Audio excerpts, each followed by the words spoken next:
Let's see what's going on over here. Mhm. Yoo-hoo! Dr. Julianne, are you home? Well, hello, friend. I'm glad you stopped by. It seems like it's been forever since we've seen each other. And boy, do we have some catching up to do. Oh, I'm feeling much better. Thank you. Thank you. I did lose my voice a couple months ago. It's still not really strong, so I hope you'll indulge me if I need to take a sip of tea once in a while we're visiting. Speaking of, I just made the tea, so the water in the kettle is still hot.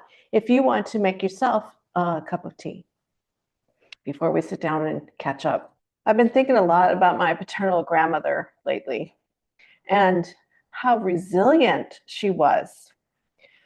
And I don't know about you, but I feel like things are just spinning completely out of control lately. And I just think about how what what would grandma do? How would she navigate the situation? After all, she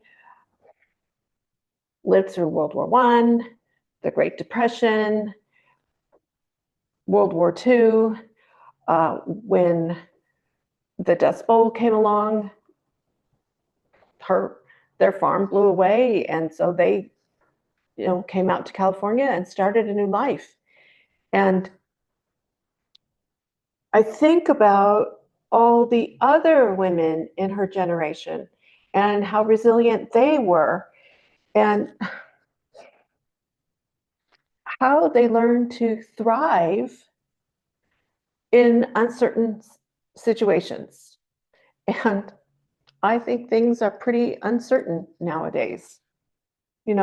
The world was spinning out of control, but they could still control aspects of their lives. For instance, discretionary spending, um, what little they had for discretionary spending. Uh, they could control what food they bought and what they prepared for their meals. And they may not have had a lot of money for buying clothes. In fact, a lot of them made clothes out of feed sacks, but they could still feel put together because they were the ones making the clothes and they fit and they were well made. And no matter their income level, they could still carry themselves with grace and dignity. So, as you know, for the past few years, things have been a little bit rough for me, but I've decided to embrace my grandmother's and my great grandmother's and her grandmother's spirit, can do spirit. And the lessons that they learned by going through uncertain times and how I can incorporate those into the modern world, into the craziness that's going on around us right now. And so the good news is that DNA, I'm leaning into this. That DNA is within me and it goes back generations after generations. And literally, their can do spirit is within me, and I just need to tap into it. Now, I want to clarify that I'm not talking about becoming a trad wife. I just want to put that out there right now because unfortunately, I do get nasty grams from people when they find out that I'm a feminist. And truthfully, it was my great grandmother and both of my grandmothers and my mother who taught me that you could have a career, you can be a feminist and also a homemaker. So if that bothers you, this might be where we say, best wishes and away we go. Um, but getting back to that can do spirit,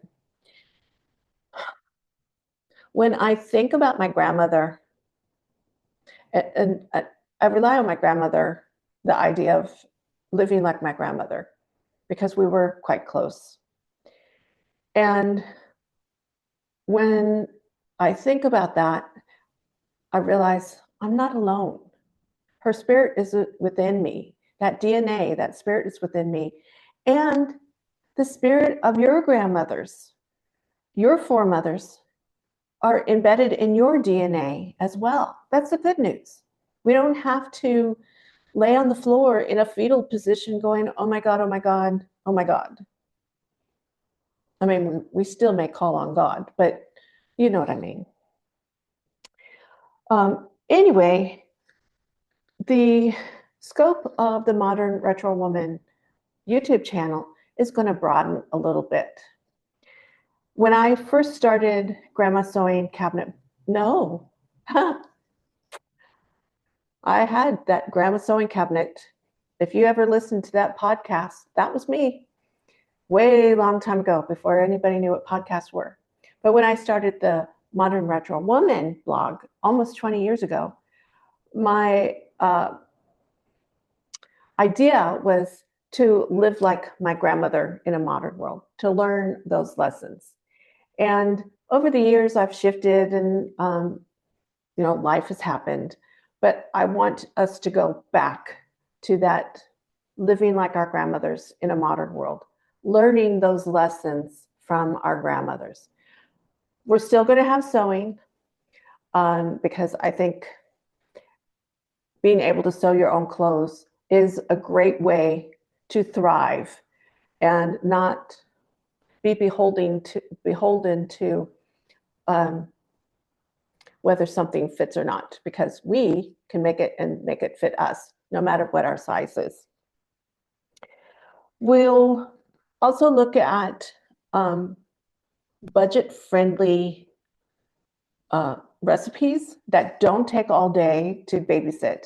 One of the things that annoys me is this idea that our grandmothers spent every day leaning over the stove. But looking at the recipes or the cookbooks that I've had, no, they didn't. No, they didn't. I mean, there may have been days when they needed to babysit something on the stove, but for the most part, things were cooked at within a reasonable time period. In fact, cooking on my own sometimes feels faster than going and getting takeout and bringing it back home. Let's see. We'll also look at lessons on how to manage money. I am on a fixed income now. I rely pretty much on Social Security and a little bit of a 401k. And at the time of this recording, my 401k has gotten much smaller because of the stock market crashing.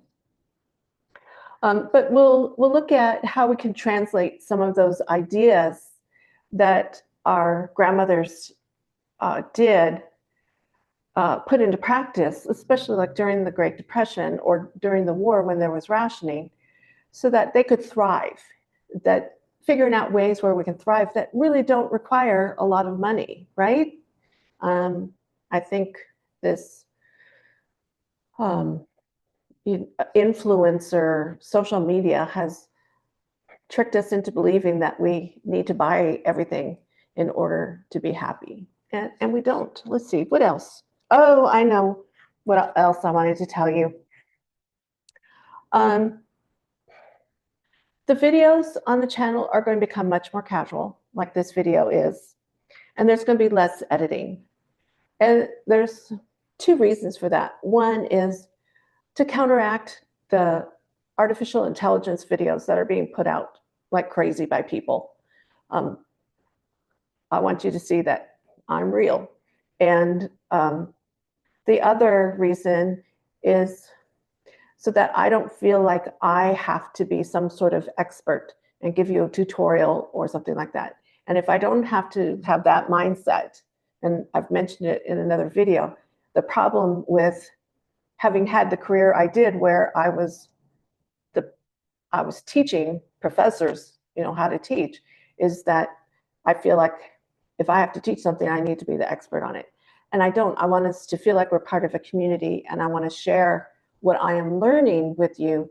But, get input from you also. So there will be some talking head videos like this one, and then there's going to be sit and sew with me kind of thing. There may be some where I'm sitting at my computer and I am sharing things with you, like I'm working on a video on how to buy fabric online, since Joanne, not Joanne's, Joanne is now closing. And I did create a video where I took you shopping with me. So you could see my thought pattern as I am shopping. So it's going to be more casual. And again, if you want something more edited and more refined, then this may be where we part ways. But again, I want to create a community. I want to be authentic. I don't want to feel like I'm being stymied by my imposter syndrome that I have to be, some kind of perfect thing. I want us to hang out. I want us to share ideas. I want you to ask me questions and I can try to find answers to them. Or we put it out to the community and the community says, oh yeah, here's the answer. Almost remember, I don't know if my grandmother and great grandmother had sewing bees at their house. So my great grandmother lived with my grandparents. And my grandfather had built this big quilting table, and the missionary circles would come over and they would make quilts and stuff, and they would make quilts for people who needed them. What else? So yeah, the timing. I'm not, as you can tell, I'm not in my she shed. We are, within the next week or two, are putting my husband's childhood home, where we've been living for the past 3.5 years, on the market. And so almost all of my worldly goods are in moving pods. And our thinking is we're going to sell the house. Once the proceeds from the house are divvied up between all the siblings, and my husband has a large family, then we're going to look to see where we're going to live. And hopefully there'll be enough proceeds that we'll be able to buy our own house for the very first time in our marriage. So, things may be a little rough, but we'll work with it. We'll deal with it. We can handle it. So I hope you'll join me on this journey as we use the lessons of our grandmothers to not only survive these uncertain times, but actually thrive. So until I see you again, have a fabulous Technicolor day. Bye now.